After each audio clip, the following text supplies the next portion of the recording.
మనం first starting tailoring నేర్చుకోవాలి అంటే ఫస్ట్ వచ్చేసి ఏం నేర్పిస్తారంటే ఫస్ట్ హెమ్మింగ్, తర్వాత వచ్చేసి ఇలా కాజాలు అంటే నార్మల్ గా తినే కాజాలు కాదండి, ఇలా బ్లౌజులకి వేసే కాజా పట్టీకి కాజాలు అనమాట. Hello everyone, welcome to Govinda stitching world. నా ఛానల్ ఫస్ట్ టైం చూస్తున్న వాళ్ళైతే ఒక చిన్న లైక్ చేసి సబ్స్క్రైబ్ చేసుకోండి. ఈ కాజాలు ఎలా స్టిచ్ చేసుకోవాలో చూపిస్తాను. ఫస్ట్ వచ్చేసి స్టార్టింగ్ మనం కాజా పట్టీ స్టిచ్ చేసుకుంటాం కదా, ఇక్కడ నేను ఫోల్డ్ చేసుకుంటున్నాను చూడండి. ఫస్ట్ వచ్చేసి అటువైపు కార్నర్ ఇటువైపు కార్నర్, రెండు కార్నర్లు మధ్యలోకి మర్చుకోవాలి. అక్కడ ఒక మార్కింగ్ వేసుకోండి. తర్వాత వచ్చేసి ఆ మార్కింగ్ దగ్గరికి కింద వైపు నుంచి మధ్యలో వేసుకున్నాం కదా, ఆ మార్కింగ్ దగ్గరికి మళ్ళీ ఫోల్డ్ చేసుకొని మళ్ళీ అక్కడ ఒక మార్కింగ్ వేసుకోవాలి. మళ్ళీ వచ్చేసి పైనుంచి మళ్ళీ ఫోల్డ్ చేసుకొని మళ్ళీ మార్కింగ్ వేసుకున్నాం కదా, మధ్యలో ఫోల్డ్ చేసుకొని మళ్ళీ ఫోల్డింగ్ ఎక్కడ అవుతుందో అక్కడ మార్కింగ్ వేసుకోవాలి. ఇలా మార్కింగ్ వేసుకోవడం వల్ల మనం స్టిచ్ చేసుకోవడానికి ఈజీగా ఉంటుంది. ఇక్కడ వచ్చేసి నేను హెమ్మింగ్ పట్టీకి అయితే మనం ఒక్క పోగు మీద థ్రెడ్ ఎక్కిస్తాము, కానీ ఇక్కడ వచ్చేసి కాజా పట్టీకి వచ్చేసి రెండు పోగుల మీద ఇలా థ్రెడ్ అనేది సూదిలోకి ఎక్కించుకోవాలి. చూసారా, రెండు పోగుల మీద ఎక్కిస్తే 4 పోగులు అవుతాయి అన్నమాట.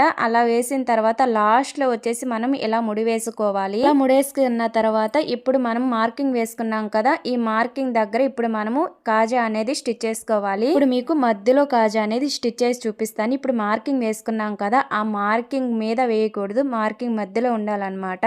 కింద నుంచి మనము సూదిని అనేది ఇలా గుచ్చేసుకొని మార్కింగ్ మధ్యలో కాకుండా పైనుంచి ఇలా మనము లాక్కొని తర్వాత నేను ఇక్కడ చూపిస్తున్నాను కదా, ఆ థ్రెడ్ అనేది ఇలా వేసుకోవాలి. ఆ సూదిని వచ్చేసి మనము మార్కింగ్ పైన కదా పైకి లాక్కుంది, ఇప్పుడు కిందకి ఇప్పుడు నేను చూపిస్తున్నాను కదా వీడియోలో, మీకు అర్థమవుతుందో లేదో కానీ నేను ఇక్కడ చూపించినట్టుగా వేసుకోవాలి. 4 సార్లు వేసుకోవాలి. ఆ తర్వాత వచ్చేసి ఇప్పుడు మన హ్యాండ్ వైపు సూదిని ఇలా మనము థ్రెడ్ లో నుంచి లాక్కోవాలి. ఇప్పుడు సూదిని ఇక్కడ నేను గుచ్చుతున్నాను కదా, ఇప్పుడు మనం ముందు 4 సార్లు స్టిచ్ చేసుకున్నాం కదా, దాంట్లో నుంచి సూదిని మొన వైపు నుంచి ఇలా అనుకొని ముడి కుట్టి లాగా వేసుకోవాలి. చూసారా, ఇలా సూదిలో నుంచి మనం ఆ కుట్లు వేసుకున్న దాంట్లో నుంచి చూసారా ఇలా పెట్టేసి నా బొటని వేలు వైపు థ్రెడ్ ఉంది కదా, ఆ థ్రెడ్ మనకి ఆ సూదిలోకి ఒక ముడి లాగా పడిపోవాలి. ఇక్కడ చూడండి, బాగా చూడండి. ఆ కాజా పట్టి మనకి ఎలా వేసుకోవాలంటే, కాజాలో మన ఉక్సు ఉంటుంది కదా, ఉక్సు వైపు ఈ ముడులు అనేది ఉండాలి. అంతకు ముందు శారీస్ కి గొలుసు కుట్టు లాగా వేసేవాళ్ళు కదా, సేమ్ అలానే అండి. ఇప్పుడైతే లాస్ట్ వరకు వచ్చేసాం కదా, ఇక్కడ వచ్చేసి ముడులు వేస్తున్నాం చూడండి.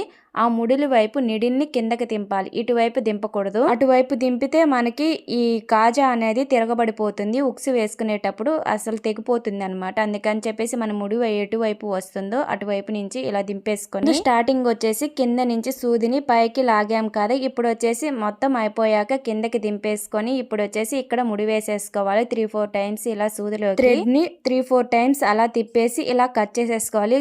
ఆ థ్రెడ్ అనేది పొడవుగా కట్ చేసుకోవాలి, పొట్టిగా కట్ చేసుకున్నాము అనుకోండి మనం బుక్స్ పెట్టుకున్నప్పుడు పీక్కుని పోయి ఊడిపోతుంది. అందుకని చెప్పేసి మనం కట్ చేసుకునేటప్పుడు పొడవుగా కట్ చేసుకోవాలి. చూసారా ఎంత నీట్ ఫినిషింగ్ తో వేసాను. ఇంకా ఈ వీడియోలో మీకు ఏమైనా అర్థం కాకపోతే కామెంట్ సెక్షన్ లో కామెంట్ చేయండి, అర్థమయ్యేటట్టు ఇంకో వీడియోలో చెప్తాను. అంతేనండి, చాలా సింపుల్ అనుకుంటాం కానీ ఫస్ట్ స్టార్టింగ్ నేర్చుకునే వాళ్ళకైతే చాలా కష్టంగా అనిపిస్తుంది. ఈ వీడియోలో ఏమైనా అర్థం కాకపోతే ఖచ్చితంగా కామెంట్ చేయండి. ఇంకొక మంచి వీడియోతో ఇంకొక వీడియోలో కలుద్దాం. Thank you for watching. Bye.